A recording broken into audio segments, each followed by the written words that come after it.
আসসালামু আলাইকুম ভিউয়ার্স, কৃষকের কৃষি ভিডিও নিয়ে আমি আবার উপস্থিত হলাম। আজ আমি আবার একটা প্রতিবেদন করতে চাচ্ছি। সেই প্রতিবেদন হচ্ছে আমার এই জমিতে রসুন লাগাবো এবং রসুন এর জন্য জমি কীরকম করতে হয় তা আপনাদের দেখাবো। সে বিষয়ে আপনারা সাথে থাকবেন।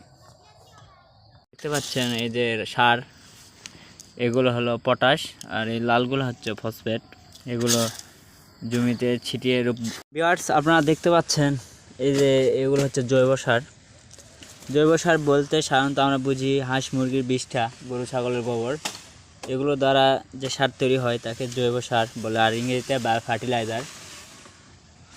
এই জৈব সার দিলে আপনার জমিতে রাসায়নিক সার একটু কম প্রয়োগ করলেও চলে, যেহেতু এগুলো হচ্ছে উদ্যান উদ্ভিদ।